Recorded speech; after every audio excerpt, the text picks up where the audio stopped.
Today we have the opportunity and the privilege of hearing one of our missionaries. He was going to come at the end of the missions conference, but since the pastor was going to be gone this week, we thought this Sunday would be a great thing, and he was willing to change the schedule, so he could come now. John Baxter is here. We have his card out there, but I think it's a little out of date. The one thing most of you know, he said, it has on here, he had a short-term teaching assignment at the Baptist Theological College in Cebu City. Now, if you're familiar with the Veggie Tales, you're familiar with Cebu, right? John is going to bring this morning's message. May God bless him as he does so.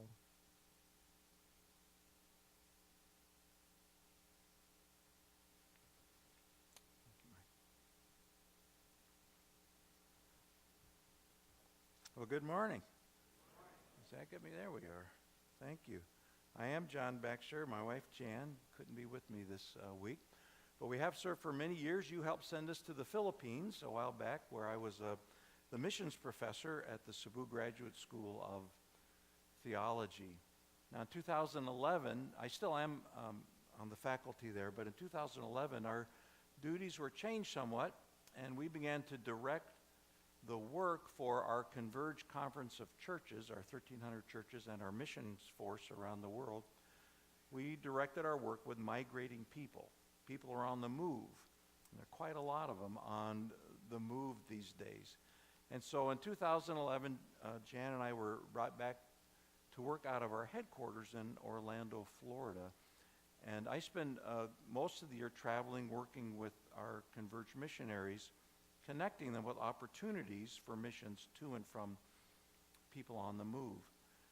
Since we came back in 2011, Jan began teaching part-time at the University of Central Florida, teaching what she taught at the seminary in the Philippines, English as a second language. You know, we trained many Filipino missionaries in Cebu, and one of the tools that they would use is teaching English around the world, particularly in Southeast Asia. And there at the school, we had opportunity to befriend many of the international students. And one Saudi Arabian couple in particular became very dear to us. And I remember one day we were at dinner with them, this younger couple, and the wife turned to me and she said, what is the difference really between what you believe, between your God, and what we believe in our God? Well, that's a pretty good question, isn't it? What would you say? What would you do? Well, you know, I taught in seminary, so I could have come up with some pretty fancy answer, I suppose. But I knew that would be wrong. So I said, let me tell you a story. And I told her what I think is one of the greatest stories in the world. Because I didn't come up with it. Jesus came up with it. This is the story I told her from Luke 15. You can follow along in your Bibles if you want, starting at verse 11. Luke wrote, Jesus continued, there was a man who had 2 sons. You know the story.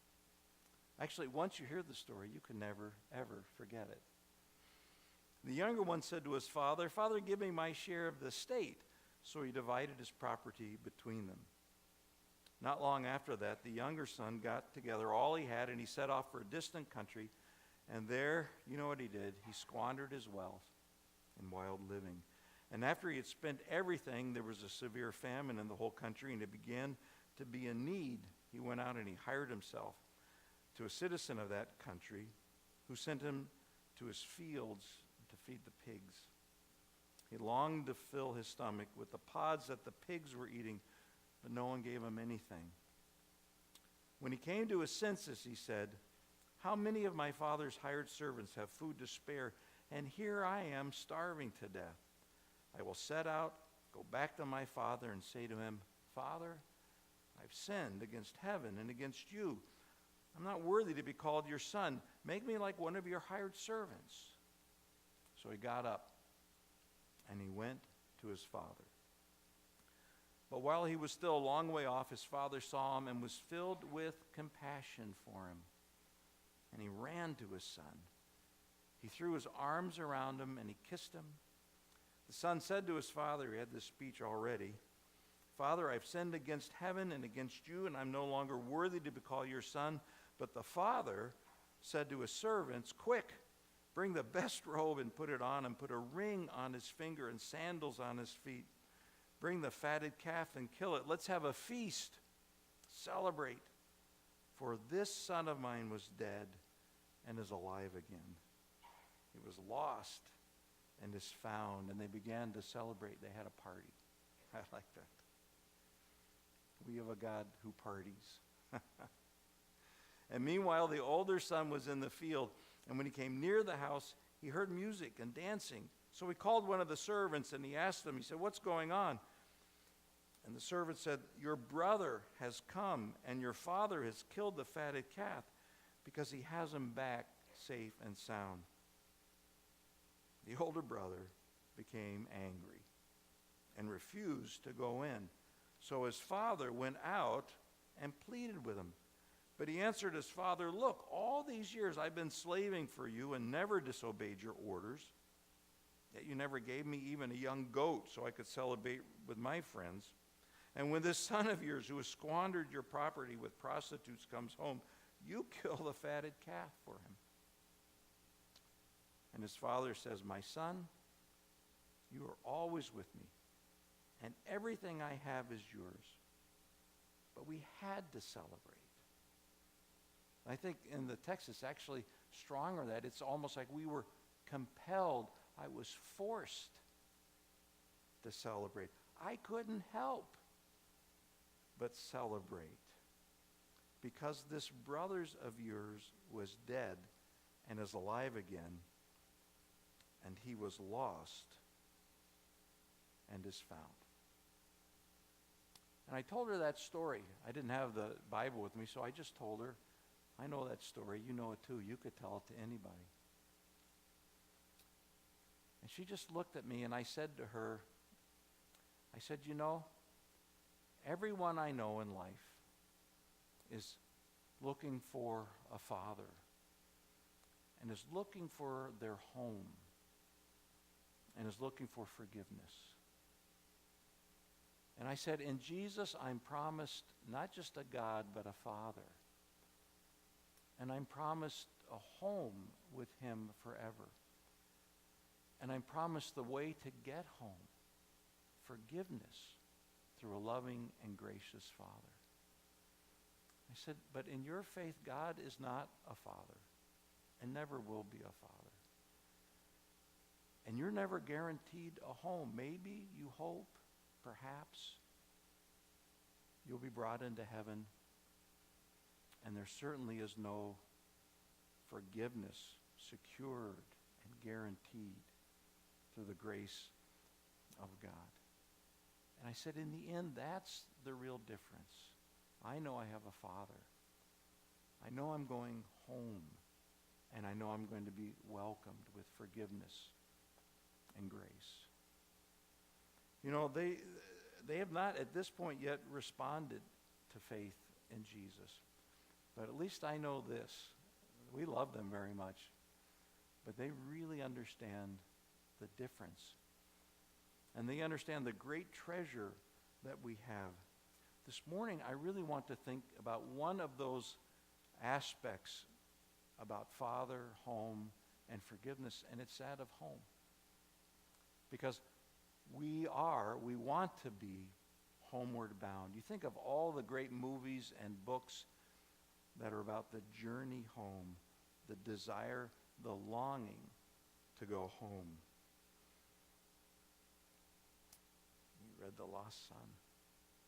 And that's because in our deepest hearts, everyone is looking for a home. Because there's a problem. We're not home. This is not our home. And it occurred back in the very beginning with the first couple when they rebelled against God. They rebelled against his authority. They didn't really choose him to be their loving, gracious father. The result was banishment, wasn't it? Genesis 3 says, so God banished him from the Garden of Eden to work the ground from which he had been taken. And he drove the man out, and he placed them on the east side of the Garden of Eden, a cherubim and a flaming sword flashing back and forth to guard the way to the tree of life. So man was created in a home. He was created in that garden with God there as his loving Father, and there was a relationship. But because of our sin and rebellion, we were banished from the garden, from home. And there's a sense in which all of the rest of the Bible, there's just this great theme running throughout the entire Bible about coming home, being brought back into our home. That's what the promised land was. It was a picture of what home would be. It would be there in the promised land that the people of Israel could experience God's presence and rest and peace and provision and prosperity. It was meant to be home. If they would just simply live there by faith and trust God. But we know that was an impossibility for them. And again, they were banished from their home. But the theme continues. It continues all the way through the Bible, so that even when John is with his disciples and he's about to leave in the 14th chapter of John, he says, I'm going to do what? I'm going to my Father's house to prepare a place for you. Not just, out in the outskirts of the village, but in my Father's home, there's a place for you. He's preparing a home.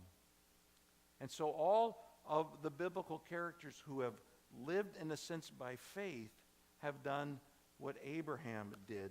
By faith, he made his home in the promised land like a stranger in a foreign country. He lived in tents, as did Isaac and Jacob, who were heirs with him of the same promise.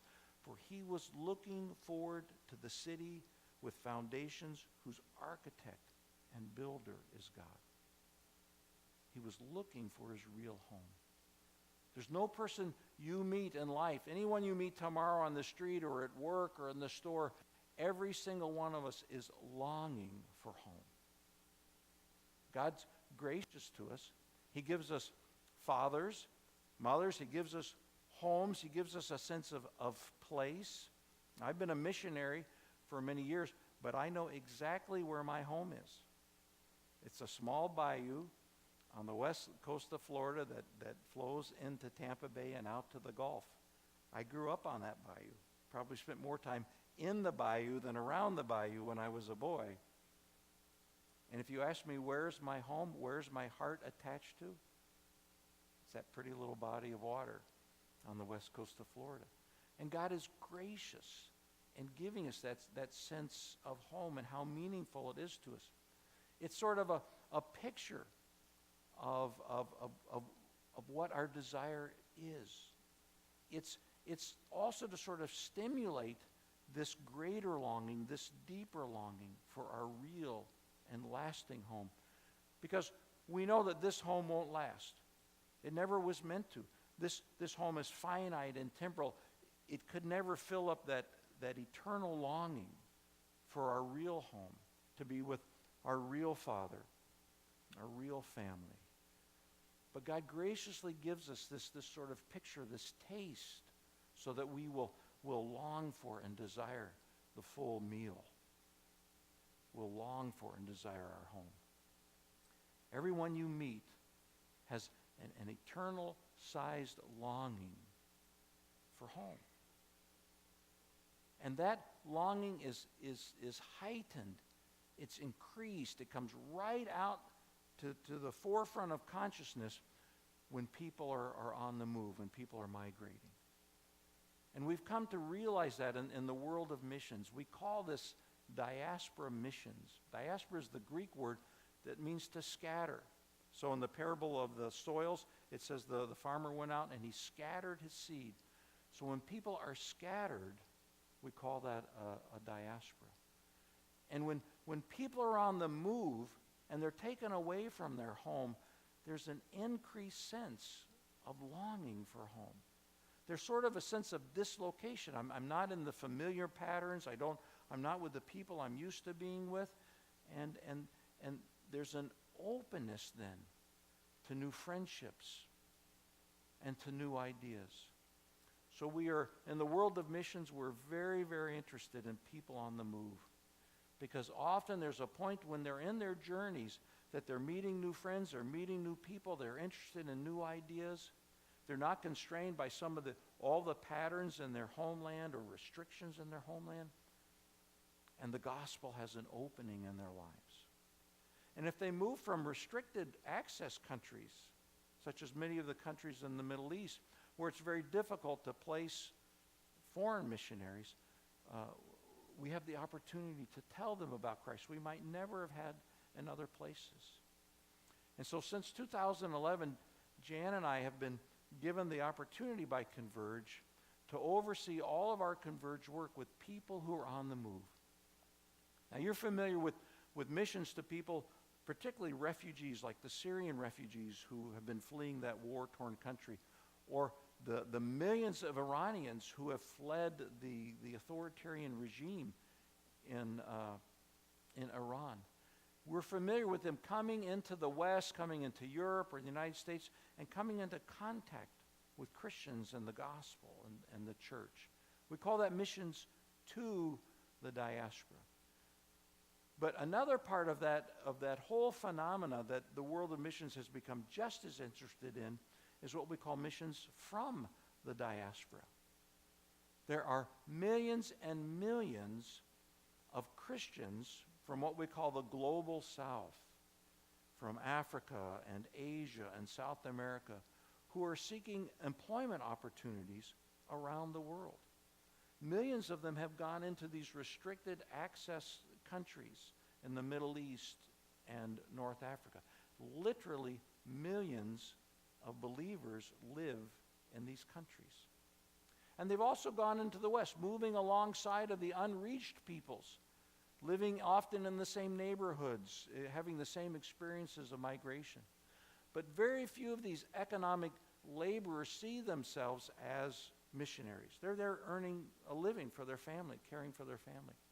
But what if the world of missions could come alongside of them and help sort of, in a sense, awaken within them this sense of God's calling in their life, so that as they move into these lands where it's difficult to send missionaries, or they're moving into the West right along with the unbelieving people groups, what if they also saw that in God's providence and God's care for their life, He's also given them the task of telling these people about Jesus Christ?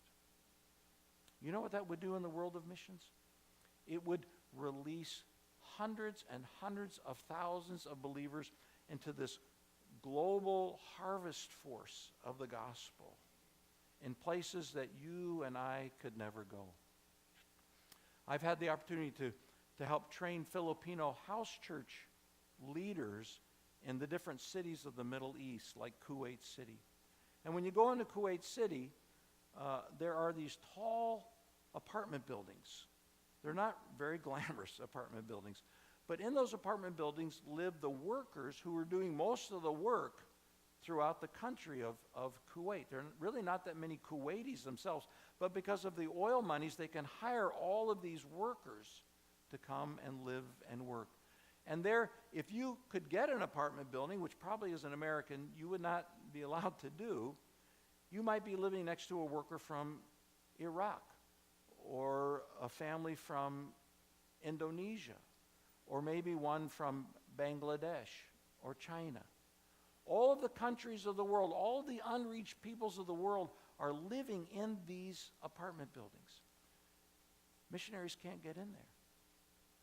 But there are thousands of believing Filipinos and Nigerians and Chinese and Brazilians who are finding work in these same countries, who are living in these apartment buildings, working in the factories and in the oil fields and the construction jobs right next to these people.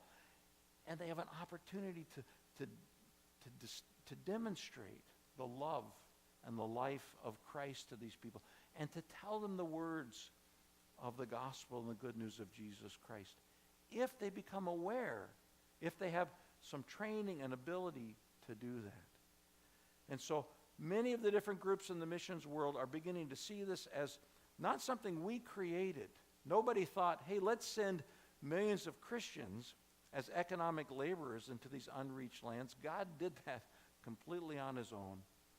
And all we're asking is, how does God want us to come alongside what he's already doing and help equip these people?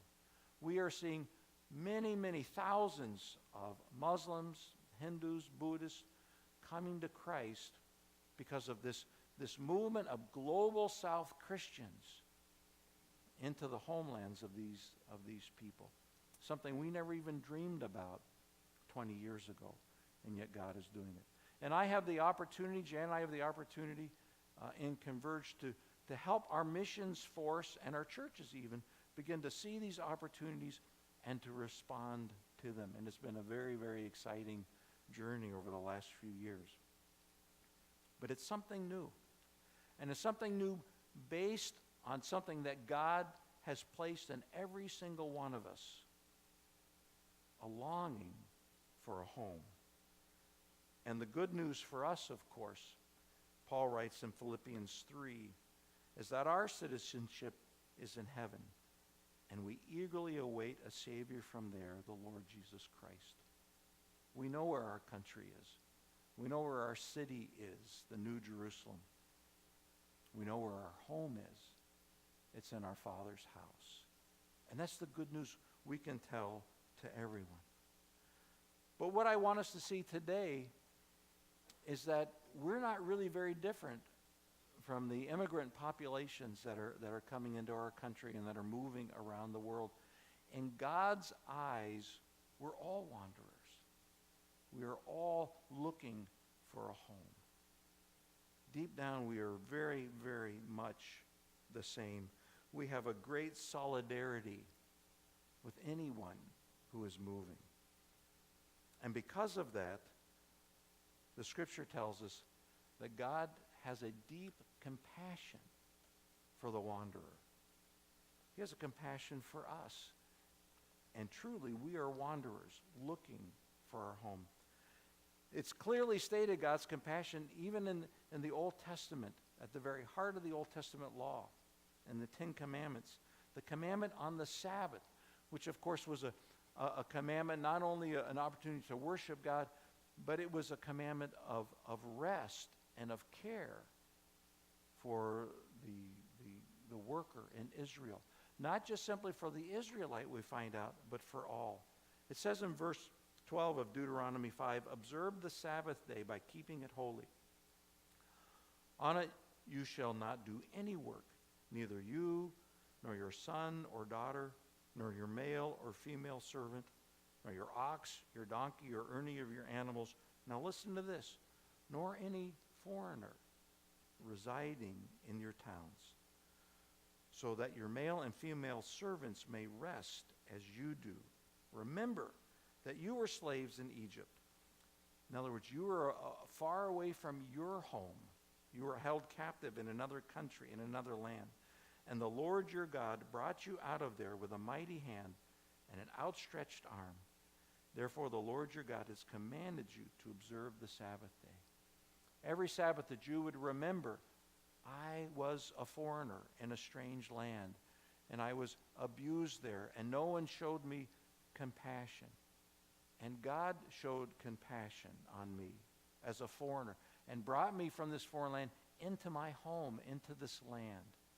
And so now when the foreigner resides with me, even if he's a worker for me, I'm not allowed to take advantage of him. I'm not allowed to abuse him. I'm to show him the same compassion, the same care, the same desire for his welfare and benefit that God showed to me when I was a foreigner, or to my forebears when they were foreigners in the land of Egypt. So deep, deep in the heart of God is compassion for the wanderer. And that's a good thing, because as we've seen, we're all wanderers. All of us are looking for that city whose architect is God, who's made not by human hands. So we have a deep solidarity with the immigrant. We're not that different. We're the same. We're looking for a home. We need God's compassion. They're looking for a home. They need to experience God's compassion. You know, in that in that parable, in that story of this lost son looking for his home, the actions of the son aren't really surprising to anybody. He was foolish. He came to his senses, and he ran home. He repented, and he asked just to be taken in as a servant. That's pretty much what you expect. The surprising part of the story are really not about the lost son. It's about the father and the older brother. Now, it was surprising to the Jews that the father, the patriarch of the family, would humble himself to be so gracious to his son, to run down the road and to wrap his arms around his son, to not demand any sort of recompense or punishment, but just to be so thrilled that his son was there that he would throw a party. Because they knew Jesus was talking about God. This was a view of God they were not used to. But then the other surprising character or part of the story is the older brother. Now, the Jews listening to the story would have identified with the older brother and would have felt he was right. He's been working his whole life here. He had obeyed his father, had never taken anything, and never even got a goat for a dinner, apparently. And yet his wayward younger brother comes back, wastes who knows how much of the resources of the family, and gets a party. And so all those listening to the story were thinking, yeah, that older brother has a pretty legitimate gripe, doesn't he? And the surprising, perhaps the most surprising aspect of the story is that Jesus is saying, no, the father's right. The older brother is wrong. The older brother wanted to sit in judgment, and the father was compelled out of his love to be compassionate. And the danger that Jesus is saying as he tells this story is really about the older brother. He's speaking to, of course, an audience of Pharisees and scribes and Jews. He's really talking about the older brother, that our danger is to be like the older brother, to remain judgmental and not compassionate. And I know sometimes, even in the church in the United States, when new people arrive on our shores, and they're not like us, and they don't act the way we do, or they don't think or talk, or maybe keep all the sorts of rules or customs we expect them to do, it's easy to become the older brother, isn't it? I mean, if we're honest, it's easy for all of us. It's just as easy for them in their home countries if you come and move into their town to be the same way. I've experienced that as a foreigner in different lands. It's a universal trait. That's why Jesus is telling all of us, let's not be the older brother. Let's be the sort of person that so longs for the redemption, the salvation, the bringing home of the lost, that we're forced to throw a party. We can't help ourselves but to throw a party. I think inside we would rather be that way. And you know, we have the opportunity. I don't know all the statistics here in the Cincinnati area about those who God is bringing from other lands, but I from what I was able to read sort of quickly, I think there's at least about 100,000 in the greater Cincinnati area. Actually, I'm going to ask for a little help here. We've got Brooks and Marianne Gint who work with TEAM among the unreached in the Cincinnati area. Brooks, how many are in this area, the Cincinnati area?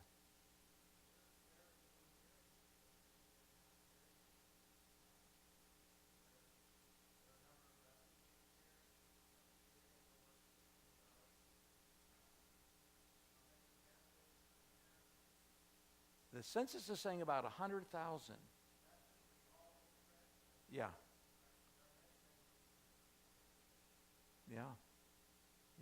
And I met a wonderful brother and sister here from Nigeria. So God is bringing the nations to us,